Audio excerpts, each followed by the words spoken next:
先来关心台北市信义区的一搭工地边仔的车路，昨昏熊熊破一坑真大坑，即嘛是已经透明甲伊吞起来啊。初步判定是因为工地地下室的壁有闭起，外口的地基是拢漏了才会造成的。台北市长蒋万安表示，会全面来清查乌地下室的工地，以防阁熊熊出现路崩去的意外。 台北市信义区从地街一个新起的工地边的巷仔，13下晡熊熊发生地震落去，这坑真大坑，大约15公尺，宽3公尺，深度3公尺。北市府下令工地停工，附近的徛家早起就走来关心家己的单位，烦恼会搁再落去。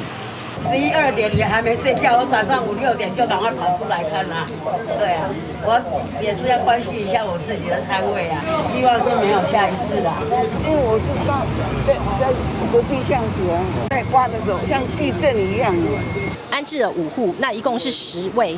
那现在我们都把它安置在我们信义区的旅馆里。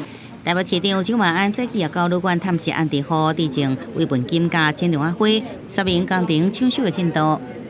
接下来我们还是要持续监测。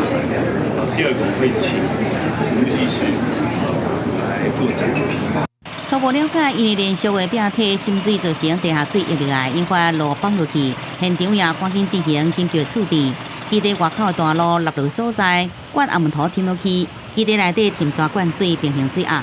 初步判断是我们工地里面的地下连续壁。